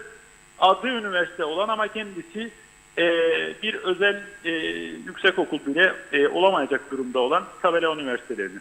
Peki böyle bir niyet görüyor musunuz Kuzey Kıbrıs Türk Cumhuriyeti Forever TRNC eğitim yönetiminde veya devlet anlayışında? Bu bir vizyon meselesidir. Şu anda hükümet ettiğini söyleyenlerin böyle bir vizyonu bence yoktur. Yani mesela yeni başka bir üniversite açılmasına bile izin verilirse şaşırmayın. Çünkü o lisanslar, üniversite lisansları verilirken ve el değiştirilirken maalesef aradan birileri rant elde etmektedir. Açık söyleyeyim, rüşvet almaktadır. O yüzden birileri de alıp elinde tutmakta, sonra başkalarına satmaktadır. Bunu yani bu bir vizyon meselesidir. Bu ülkede bu konuda, yüksek öğrenim konusunda daha farklı bir vizyona ihtiyaç var ama şu anda görevde olanların zaten yani ülkeyi yönetmek gibi bir vizyonu bence yoktur. Görevde kalmak, koltukta kalmak gibi bir tırnak içinde vizyonu vardır. Sadece devlet okullarında olup bitene bakarsak zaten bunu görebiliriz. Yani konteynerlerin içerisinde eğitim yapılmasını geçici bir şey olarak değil, bu ülkenin kaderi olarak ve alışmamız gereken bir şey olarak bize sunmaya çalışıyor görevde olanlar. Dolayısıyla bu kafayla olmaz. Yani bir vizyon değişikliği şarttır. Medeni anlamda, çağdaş anlamda dünyadaki gelişmeleri takip edip bu konuda daha fazla öğrenci, daha fazla üniversite diye böyle ağzı dolup taşıp konuşanlara değil, gerçekten kaliteli eğitime önem veren bir vizyona ihtiyacımız var.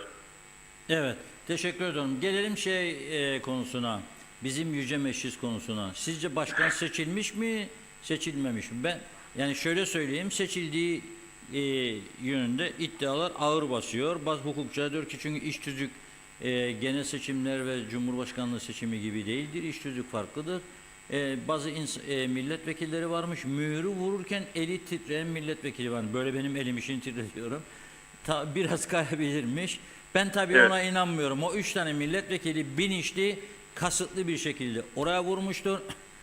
Belki de o süreçte hastanelik olan milletvekilleri sağlık sorunları nedeniyle çifte vurdular diyorsunuz yani Yani diyorum birileri bu kaosun devamından medet ummaktadır. Yani yahut da Ünal Bey'e zarar verdiğini ve işte erken seçimi zorlayacağını falan filan düşünüyorlar. Şimdi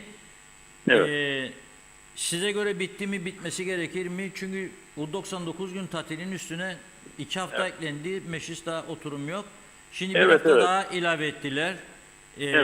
Adıyaman'a gidiliyor diye. Ne olacak? Arka arkaya seçim yaptıkları için çok yoruldular çünkü. Aynen.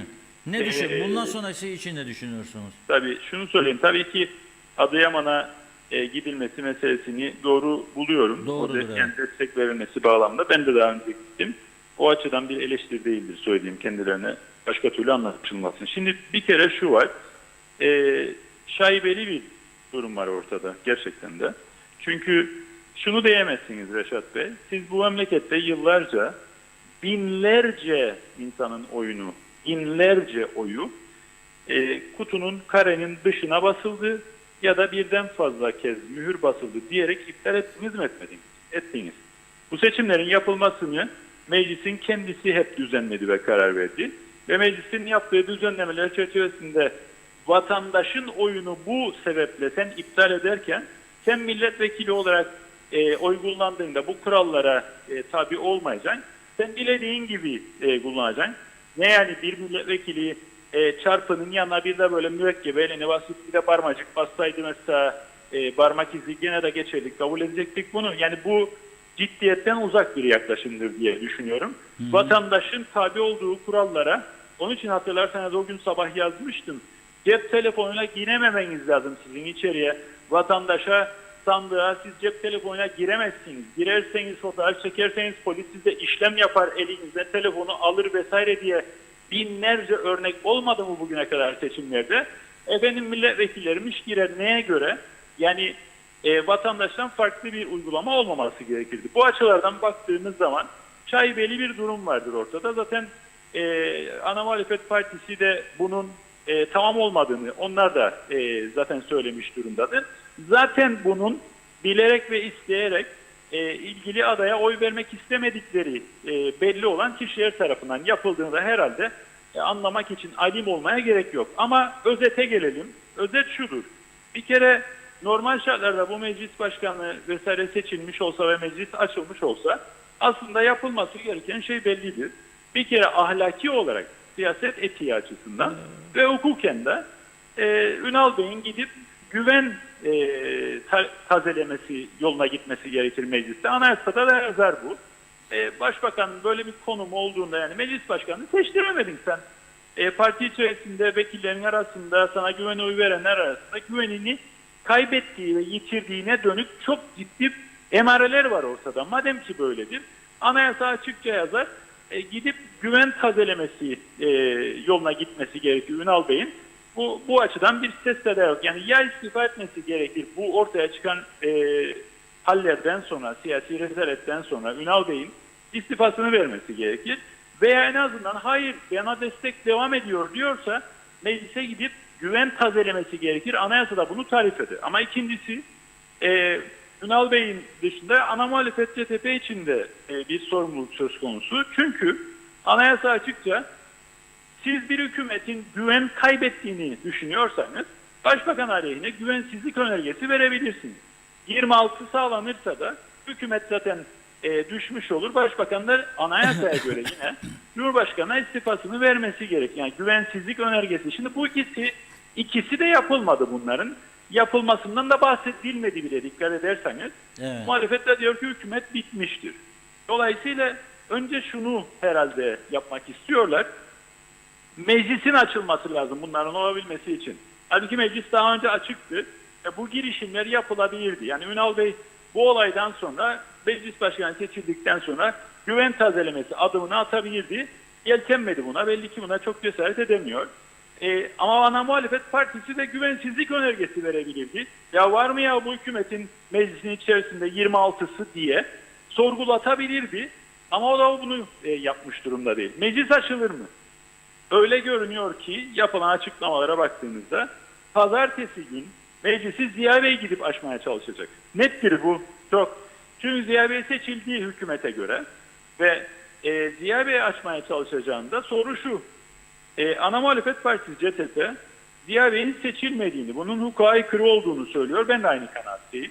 Ama Ziya Bey seçilmediyse, meclis başkanı değilse CTP o toplantıya girecek mi? Yani Ziya Bey bu toplantıyı açmaya kalkarsa CTP o toplantıya girecek mi? Bir önemli soru bu. İkinci önemli soru da CTP meclis başkan yardımcılığı için aday gösterecek mi?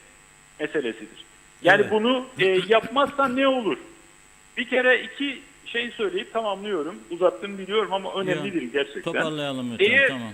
eğer CTP toplantıya girerse başkan seçilmediği yasa dışıdır Ziya Bey'in orada oturması derken toplantıya girdiğinde bunu kabullenmiş olacak. Ve aday gösterdiği takdirde de aslında başkanı seçtik. Şimdi başkan yardımcısının seçimine geçmiş durumda olacak. Ama aday göstermezse ne olur? İş tüzükte yazıyor. Ben onu aktarmak isterim. 12. madde 5. fıkra diyor ki siyasal parti gruplarına düşen üyeliklere yalnız siyasi parti grupları aday önerir. Aday önermeyi reddeden siyasi parti grubuna düşen üyelik için oransal olarak en çok hakkı olan diğer grup öneride bulunur. Yani eğer CTP bu süreç tamamlanmasın diye meclis başkan yardımcısı adayı önermezse o zaman iş tüzük çerçevesinde çok büyük bir ihtimalle hükümet meclis başkan yardımcısını da seçmeye kalkacak. O zaman da başka bir siyasi kriz ortaya çıkacak. Yani özetle siyasi ahlak aslında bu kadar rezillikten sonra bence Ünal Bey'in istifasını vermesinden geçerdi. Olmadığı zaman da hayır benim gücüm var diyorsaydı güven tazelemesi için adım atmasından geçerdi. Yapmadı. Ama ana muhalefet partisi açısından da güvensizlik önergesi vermesinden geçerdi. O da yapılmadı. Başsavcılığa görüş de sorulmadı. Bu seçim tamam mı değil mi? Ötekinde soruldu değil mi? Bunda sorulmadı. Evet, aynen. Orada da bir soru işareti var. Özellikle önümüzdeki bir hafta 10 günlük süre siyasetin içindeki, meclisin içindeki siyasi aktörlerin pek çok açıdan samimiyetlerinin test edileceği bir süre olacak diye düşünüyorum. Evet, çok teşekkür ediyoruz Sayın Özersay. Başka Evet, daha ben teşekkür ederim. İyi yayınlar dilerim. Diğer konuları bir sonraki programa bırakıyoruz. Evet, Görüşmek evet. üzere. Kolay Hoşça gelsin. kalın. Evet, Kudret Özersay diyor ki pazartesi günü Yüce Meclis toplanırsa 28 lira unutmayın. Yani 29 bir gün sonra gene tatildir. Yani salı günü ikinci birleşim gene olmayacak. Pazartesi de olacak olanı söyleyeyim. Ziya Bey kesinlikle adımdan emin olduğum gibi eminim. Meclis oturumunu gidip başkan olarak açacak. Çünkü resmi gazetede o güne kadar başkan seçildiği açıklanacak. Ona dönerek gidecek. Şimdi burada demek ki Kudret Bey'in işaret ettiği bir nokta var. CTP o açılacak olan oturuma katılacak mı? Ziya Bey'in başkanlığında bir. İki, başkan yardımcılığı için Fazilet Hanım'ı veya bir başkasını gene önerecek mi? Heyecan devam edecek, öyle görüyorum ben. Heyecan devam edecek ama koltuk kavgası devam edecek daha doğrusu. Ama ben Kemal Sunal'ın o koltuk meselesi, hani Zübük'te vardı 3 koltuk milletvekilliği, bakan ve başbakan, onu tekrar yayınlayamayacağım. Çünkü geçen hafta yayınladık diye Face yasaklamadı ama YouTube programımızı kaldırdı. Sonra ben çok sayıda izleyicimizden mesaj aldım. YouTube'dan sizi izleyemiyoruz o gün için. Kaldırdı bize. Kaldırdığı için de tekrar izletemeyeceğiz. Üzgünüm. Buyurun Funda Hanım. Evet, devam edelim mesajlarımıza. Mustafa Kombo, Tema Yavaş, Arif Mustafa Cüce, Mehmet Şenler, Zeliha Adaman, Akçay Muhtarlığı iyi yayınlar diliyor. Cemali Gezener, helal olsun size Reşat Bey yazmış. Necdet Mavi Gözlü, Kuzey Kıbrıs, Birleşik Afrika, Pakistan Cumhuriyeti Başkenti Lefkoşa'dan iyi yayınlar. Üniversiteler hakkında gazetelerde yayın yapanlar Biraz geç kalmadılar mı? Bu yazdıkları 15-20 yıl önce yapılacaktı diyor. Yok ki olan Afrikalılar buraya dolduktan sonra, ama ne demişler? Zararın neresinden dönersen o da kârdır. Belki bu üniversitelerde çoğu kapanır da biz de bu yabancılardan kurtuluruz. Nazime Nalbant, iyi ki gündem özel var. Denetim olmadığı için zamsız hiçbir şey yok. Yazık değil mi Kıbrıs halkına?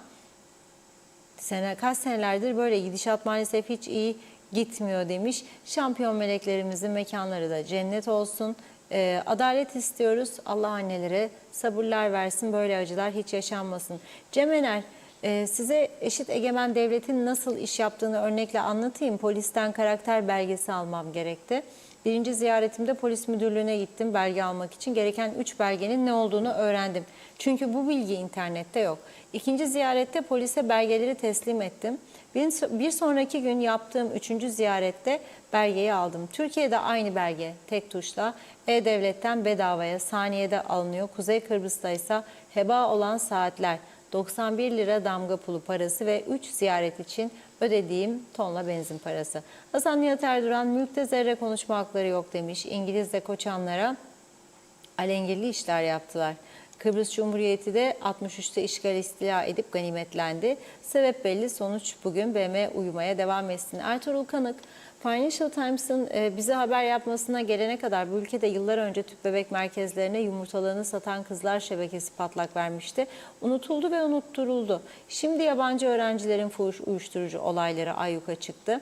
Ben de başka bir şey sormak istiyorum. Bu ülkeye Türkiye'den gelen kız ve erkek bireylerin kaç tanesi gerçekten okumaya geliyor? Lefkoşa ve Girne arasında dönen fuhuş trafiğini abluka altına alsak ne cezaevinde yer kalır ne de bu kendine üniversite diyen okullarda okuyacak öğrenci. O yüzden ülkenin çilesi 10 sene önce zaten çıkmıştı. Şimdi de uzatmaları oynuyor. Bu kendilerine eğitim yuvası denen üniversiteler. Ali Dere Seven, emlak satışlarında yabancılara mal satışını 3 yerine 1'e indirmişler. Amaç neydi? Yabancılara olan satışı azaltmak. Bana göre hiç fark etmedi. Çünkü vatandaş olan yabancılar sınırsız ev ve arazi alabilir. Bu nedenle 100 tane ev alan bir KKTC vatandaşı yabancı almış olduğu 100 tane evi yarı yarıya satabildiğine göre yeni yasaya göre sayısal olarak çok daha yabancıya satış yapılabilir. Günay Şeherli, mecliste yaşananlar hiç hoş olmadı. Bu mühürler geçerli mi değil mi? Meclis veya yargı halka açıklamadı. Eğer hile varsa bu daha vehim. Demek ki ülke yasalara göre değil, torpil ve hilelerle yönetiliyor. Mehmet İnancı, üniversiteler mantar gibi artıyor. Nedenini anlıyoruz demiş. Kıbrıs'ın kuzeyi skandallar bölgesi. Hasan Kebapçı, sivil toplum örgütleri veya sendikalar ne yapsın? 3-500 lira borcu olan Kıptek elektriğini keserken Elsen milyon liraya aşan borcu sebebiyle Ercan'ın elektriğini kesmeye gittiğinde hükümet edenlerin karşılarına dizdiği polislerle karşılaşıyor.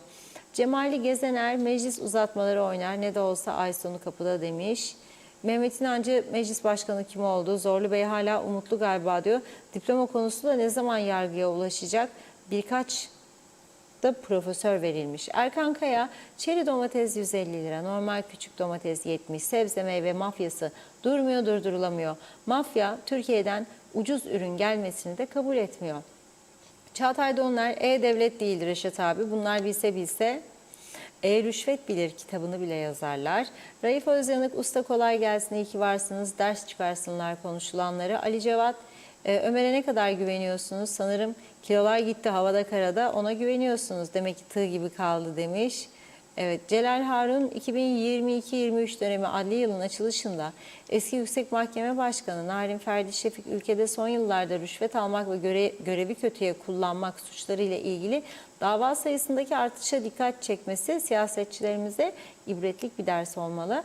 Mehmet Uluçaylı, devlet dairelerindeki işlerin tam yürümesini istiyor ya da seçim yatırımı altında bilgisiz, vasıfsız, beceriksiz insanlarla daireler doldu.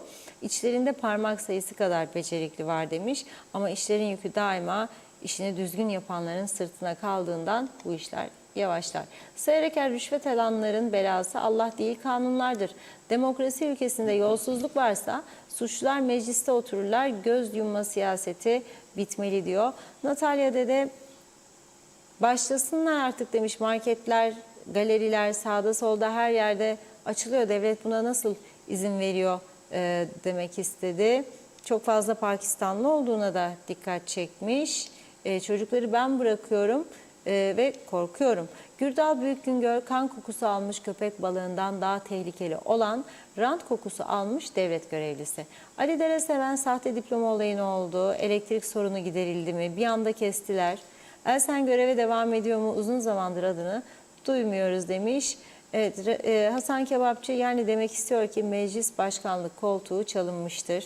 Kudret Bey'in açıklamalarının üzerine Raif Özyanık erken seçim olabilir mi diye sordu. Nazime Nalbant böyle durumlar yüzünden kimse kimseye güvenmiyor. Ne olacak böyle? Allah yardımcı olsun. Daha beterinden saklasın dedi. Ayşe Güner Mertcan bugün Londra'da 121 liraya 4 kilo patates satın aldım. Duyurulur Güner Bey'in mesajı. Mehmet Ali Özdemir Reşat Bey, İş Tüzük Başkan ve Yardımcısı aynı gün seçim yapılır demez mi? Bu durumda Ziya Bey değil, aksine Zorlu Bey'in başkanlığı devam eder. Perşembe veya pazartesi günü Zorlu Bey ya da diyor biraz zor ama mevcut başkan yardımcısı açacaktır. Ancak Erhürman Bey buna müsaade etmeyecek.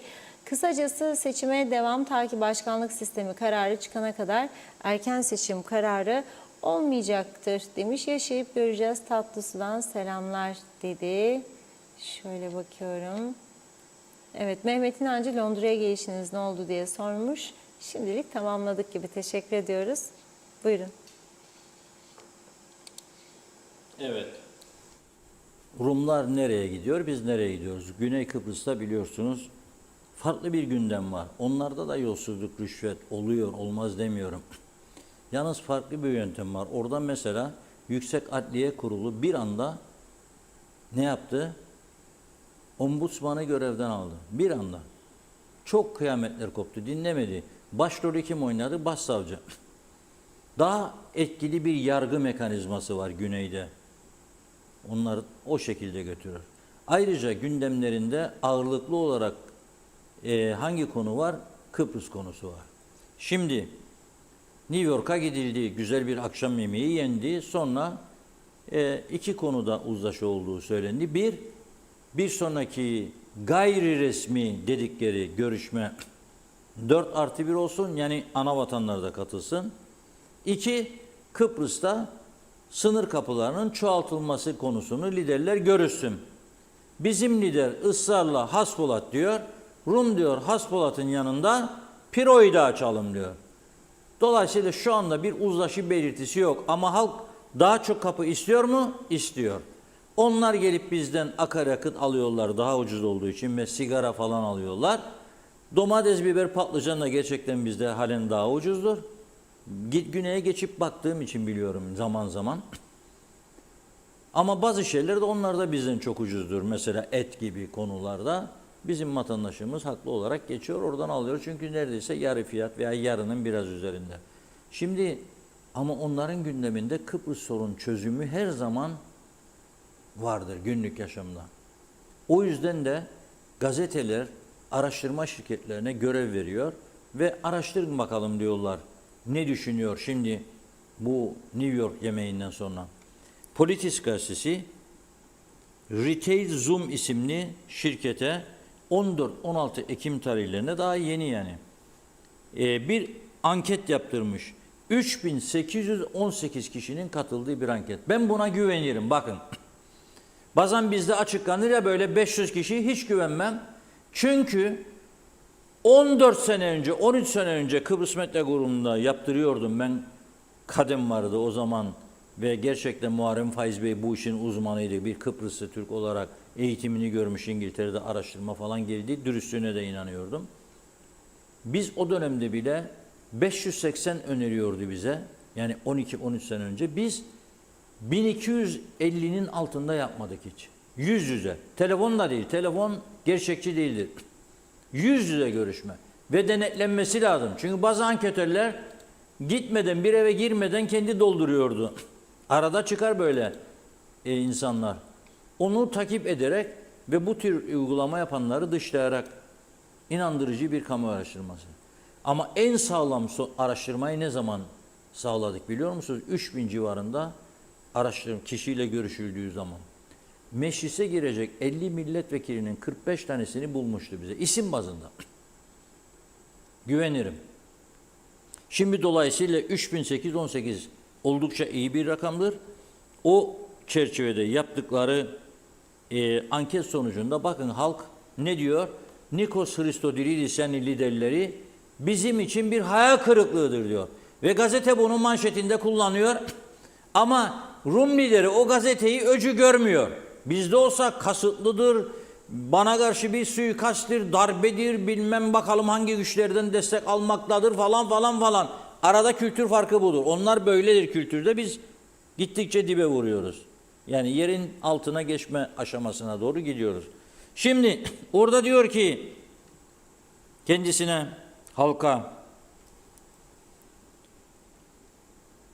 Kıbrıs sorununu nihayetinde nereye varacak diyor. Bu sorun nereye varacak? Ne yazı? %43'ü mevcut fiili durum korunur diyor. %28 oranda iki devletli çözüm olur diyor. %13 oranda iki toplumlu, iki bölgeli federasyon diyor. Bu %13'e düştü. Federasyonun olabileceğine inananlar. %6 oranında konfederasyon, %2 oranında çifte enosis. %8 de cevap vermemiş. Esas can alıcı soruya geliyorum. Bir savaş Kıbrıs'ı özgürleştirmeye götürür mü diyor. Yani onları Kıbrıs dediği Kıbrıs Cumhuriyeti. Bir savaşa girersek diyor bizi özgürleştirir mi, yani işgali sonlandırır mı demek istiyor. %88'i Rumların hayır diyor. Çünkü görüyor Orta Doğu'yu, Lübnan'ı görüyor, Filistin'i görüyor, Gazze'de olanları, insanlar perişan, evsiz, barsız, aç, susuz, kan, revan içinde. Aileler gitmiş, 10 binlerce insan hayatını kaybetmiş. Savaş hiçbirimizin arzu ettiği bir durum değildir. Bir kez daha savaş görmeyi istemiyoruz. Bizde de yapsak aynı sonuç çıkacak. Savaş en kötü şeydir, düşünce tarzıdır. Savaş istemek çok kötü bir şeydir. Bizim adımız neden diyalogtur? Sorunların diyalogla çözümünden yana olduğum için. Savaşarak değil, kaba kuvvetle değil, yumruklaşarak değil. Kaba kuvvet yumruklaşarak dedim de böyle bir şeytani kaba kuvvet uygulaması olmuş. En son az sonra size aktaracağım bunu. Bugün mahkemeye yansıyan bir durum. Peki bu sonuca rağmen güneyde hala silahlı hesaplaşmayı ağzına alan var mı? Vardır. Kimdir? EOK-B'nin, EOK-Vida derler onlar, yerini alan faşist, terörist eylem örgütü. 3 tane milletvekili soktular meclise. Onlardan bir tanesi olan Andreas Themistokleous. Şimdi benim de çok iyi tanıdığım bir gazeteci dostum var. Güney Kıbrıs'ta. Bambos Haralambos. Bambos Haralambos kimdir? Nereden tanıyorum? Merhum gazeteci Alekos Konstantinidis'in daha önce genel yayın yönetmenliği ve başyazarlığını yaptığı gazetenin yazı işleri müdürü. 3 dilli Diyalog gazetesini çıkardığım dönem 2004-2009 yıllarında Rumca haberlerimizi düzelten, editing yapan, Rumca haber editörlüğünü yapan kişiydi Bambos Haralambos. O yüzden kendisini çok iyi tanıyorum. Çözüm yanlısı bir arkadaştır. Şimdi Bambos Haralambos Christodoulidis'e diyor ki eğer müzakereler başlarsa öyle görünüyor ve bir uzlaşıya varırsınız, referanduma götürmeden sen bunu imzalarsan da olur, olabilir mi diye böyle bir düşünce atıyor ortaya. Kendisine cevap veriyor. Az önce fotoğrafını gördüğünüz bu terör ruhlu diyeyim. Zaten belli tipinden. Andreas Themistokleous diyor ki o zaman da diyor silahlar konuşur diyor. Eğer diyor referanduma götürmezseniz ve siz kabul edersiniz, bir anlaşmaya da imzalarsınız diyor, silahlar konuşur. Demek ki savaşlardan nasibini almamış kellelerden biri. Yazıklar olsun. Bunun tabii ki hesabını kim sorması lazım? Rum toplumu sorması lazım. Silahlama bizi hiçbir yere götürmez. Ve diyorum işte şiddet bizde son zamanlarda çok arttı. Kadın örgütleri senede bir defa birçok bayan katılıyor. Rujları sürerler, güzel makyajlar, saçlar boyalı falan. Spor ayakkabıcıklar yürürler. Kadına şiddet hayır. Bir gün senede. Durur mu kadına şiddet? Hayır. Kuzey Kıbrıs'ta tarihinde görülmemiş düzeyde artışlar kadına şiddet olaylarında. Ve işte son örneği bugün mahkemeye yansıyor. Hamiköy bölgesinde oturan arkadaş İbrahim Erkut isimli, fotoğrafını görüyorsunuz. Kendisinden 6 yaş büyük kız arkadaşı varmış. 38 yaşında. Olamaz mı? Olur. Bazı kadınlar daha genç sevgili arzu ederler herhalde ondan dolayı. Çünkü nişanlı değil, evli değil, kız arkadaşıymış. Kız arkadaşı kendisine demiş ki beni işe götürür müsün? Erkutcuğum demiş. O da tabii artık eskiyince biliyorsunuz şarap mahzeninde yıllanır derler de birlikteliklerde, evliliklerde eskidikçe saygı büyük ölçüde yitirilir. İstisnar kaideyi bozmaz ama böyledir. Sorun bütün psikologlara. Boşanmaların sebebi artık bir yerde yeter be çektiğim seni falan filan. Bir süre sonra insanlar şimdi daha kolay boşanıyor, daha kolay ayrılıyorlar birbirlerinden. Bu böyledir. Hayatın, tabiatın kuralı haline geldi. Genellikle psikolojik sorunları çok olan insanlarda bunlar çok yaşanıyor ki Kuzey Kıbrıs'ta bana göre her 10 kişiden 7 veya 8 kişisinin psikolojisi kontrola, sağlık kontrolüne ihtiyaç duymaktadır. Ben buna inanıyorum. Bu benim şahsi görüşüm. Çevremde her tarafta gördüklerimden dolayı böyle bir kanaat oluştu bende. Konuştuğum psikolog arkadaşlarım da var. Linda Frey'e çok sorarım mesela. Bizde program yapan çok deneyimli bir psikolog. Ona sorarım. Daha önce başkalarına sorarım. Peyman Hanım var. Ona soruyorum. Başka sorduğum psikologlar var. Şimdi diyor ki sen benim seni işe götürmemi istiyor musun diyor. Vay sen mizdin isteyen diyor. Alıyor sopa eline. Başlıyor sırtına her tarafına vurmaya. Ondan sonra diyor seni diyor yerde öldüreceğim diyor. Ben deliyim, hiç iz bırakmam, üstümde kimse bulamaz diyor. Tabii kadın kurtuluyor elinden, kaçıyor ve gidiyor polise sığınıyor. Polis de onu mahkemeye çıkarıyor. Fakat cezaevi full artı full olduğu için ne oluyor? 20.000 lira teminat yatır, çık diyor dışarı. Ama adam diyor ki deliyim, öldüreceğim diyor. No problem. Cezaevi doludur, kusura bakmayınız.